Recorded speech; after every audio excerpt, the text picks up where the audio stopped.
Chapter 11. Huck as Sarah Williams.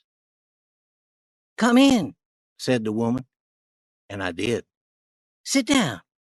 I sat in a chair while she looked at me with shiny eyes and said, "What's your name?" "Sarah Williams." "Where do you live? In this town?" "No, I live in Hookerville, 7 miles down the river.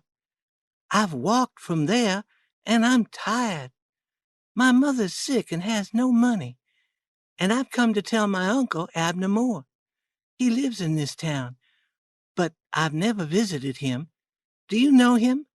"No, but I don't know everyone yet. I've lived here only 2 weeks. It's dark outside now, and your uncle must live in the other end of town, since I know the people who live nearby.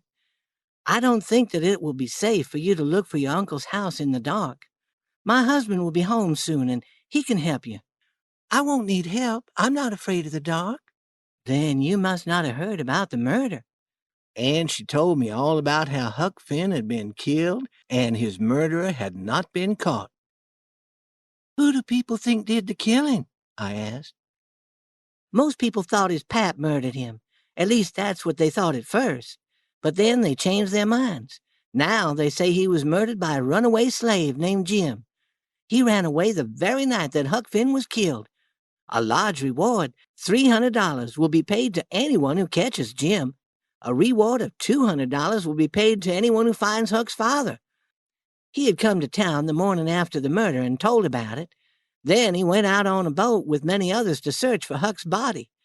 The next day, he went to Judge Thatcher to get some of Huck's money. He said that he needed the money to search for Jim. The last time he was seen, he was very drunk and walking with 2 strangers. No one has heard from him since then. Some people think that he killed Huck for the money, and that he'll return in a few weeks and demand what's left of the $6,000 from Judge Thatcher." "Why are they searching for Jim?" "Because of the $300. That's a lot of money. Some people think that Jim hasn't gone very far. I was asking some neighbors about Jackson's Island out in the river. They told me that no one lives there. Yet I know that I saw smoke from a campfire on the island 2 or 3 times recently. I think that's where Jim is hiding. I spoke to my husband about the smoke, and he's going over to Jackson's Island to search for Jim." I became so worried that I couldn't sit still, and I had to do something with my hands. I took a needle off a table and began to thread it. My hands were shaking, and I had trouble threading the needle. The woman stopped talking and stared at me. I quickly put down the needle and thread and said, "$300 is a lot of money. I wish that my mother could get it. Is your husband going to the island tonight?" "Oh, yes. He went to get a friend to go with him. They want to borrow a boat and another gun. They'll leave tonight." "They could see better if they waited until daylight."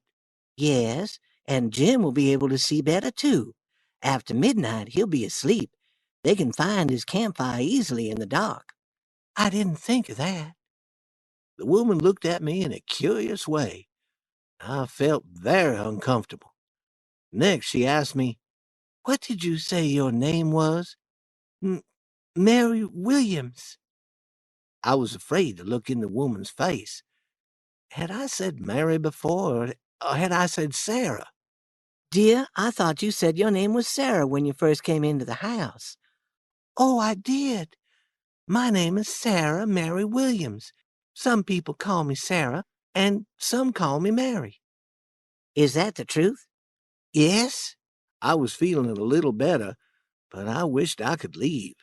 The woman quickly changed the subject and started telling me about the problems caused by rats in their house. I could see a rat stick out its nose out of a hole as she talked. She kept some rocks on a table to throw rocks at the rats. She asked me to do it for her. I threw one rock, it hit the rat's hole, but the rat had disappeared. "Watch for other rats. Here's another rock to throw when you see one." And she dropped the rock into the skirt of my dress. I quickly brought my legs together to catch the rock. After a few minutes, the woman looked straight into my face and said, "Tell me, what's your real name? Who are you?" What? What's your real name? Is it Bill or Tom or Bob? What is it?" I was shaking like a tree in the wind. I thought a moment before I spoke. "Please don't joke with me. I'm a poor girl. If I'm causing you a problem, I'll leave." "No, you won't. Sit down and stay where you are. I am not going to hurt you. Just tell me your secret. I won't tell anyone, trust me. I'll help you. My husband will help you too. Tell me the truth now, like a good boy." I could see that she was not fooled by the girl's dress that I was wearing. I told her that I would speak the truth, but she must keep her promise not to tell anyone my secret. I told her that my mother and father were dead, and that I was forced to work for a mean farmer who lived about 30 miles from the river. He beat me and treated me in a bad way, and I knew I had to run away from him. He was going to be away from his farm for a few days, and I knew that this was the time to leave. I stole a dress and hat from his daughter so that no one would recognize me on the road. I believed that my uncle Abner Moore would take care of me, which is why I came to this town of Goshen to search for him. "Goshen? Do you think that this is the town Goshen? This is St. Petersburg. Goshen is 10 miles further up the river."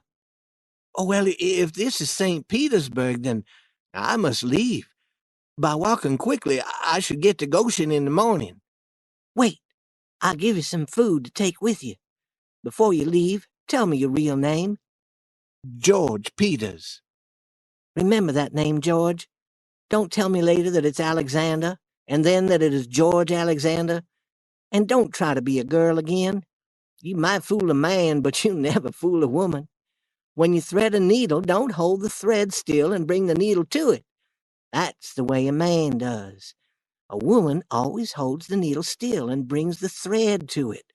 And when you throw a rock at a rat, don't do it in a skillful manner, and be sure to miss the rat's hole by 5 or 6 feet. And when a girl tries to catch something in the skirt of her dress, she throws her knees apart. She doesn't bring them together. I realized that you were probably a boy when I watched you thread the needle. I asked you to do the other things as a kind of test. If you ever need a friend, remember me, Mrs. Judith Loftus." I left quickly and quietly returned to my canoe, which was some distance from the woman's small cabin. I went as fast as I could to the island. First, I ran to my old camping place and started a large fire. Then I ran to the cave and awakened Jim. "Hurry, we have no time to waste. They're after us."